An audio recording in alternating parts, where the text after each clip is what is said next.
Throughout the implementation phase of the peace agreement, circumstances have occasionally tested the commitment of the two parties to stay the course. They have stayed the course. On 11 March, millions of Colombians turned out to vote for congressional elections that were a clear step forward in the country's transition from conflict to peace. The elections were also a milestone in the transition of FARC from weapons to politics. The presidential elections is now 5 weeks away, and against a background of polarization, the campaign so far has continued the trend towards a reduction of electoral violence. Members of the Council, it is a privilege. The arrest of one of the leaders of FARC on drug trafficking charges reverberated in a country that remains divided around the peace process.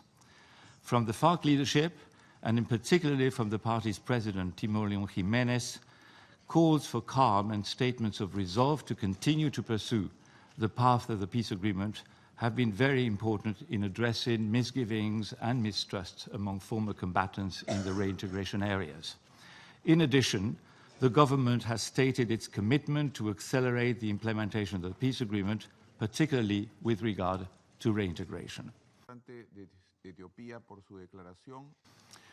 We also agree wholeheartedly with the need for a sustained drive to put the reintegration of former combatants on a more solid basis before the end of the government's mandate.